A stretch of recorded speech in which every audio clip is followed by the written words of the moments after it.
পুশিনের ঘটনা ভারতের অভ্যন্তরীণ রাজনীতির বহিঃপ্রকাশ বলে মন্তব্য করেছেন প্রধানমন্ত্রীর তথ্য উপদেষ্টা জাহিদুর রহমান। সকালে সচিবালয়ে সাংবাদিকদের এই মন্তব্য করেন তিনি। বলেন, ৫ আগস্টের পর ইউনূস সরকারের সাথে ভারতের যে সম্পর্ক হয়েছিল এখন সেখান থেকে বেরিয়ে আসতে চায় দেশটি। তাই এখন যেই পুশিন হচ্ছে সেটা ইচ্ছাকৃত হচ্ছে বলে বিশ্বাস করে না বাংলাদেশ।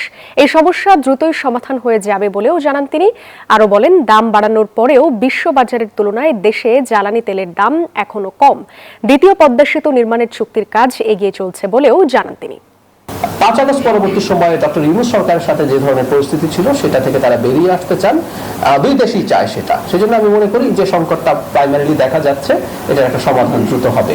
এটা কোনোভাবেই তাদের কোনো ইন্টেনশনালি বাংলাদেশের সাথে সম্পর্ক বা বাংলাদেশকে চাপে রাখতে চাইছেন এরকম আমি মনে করি।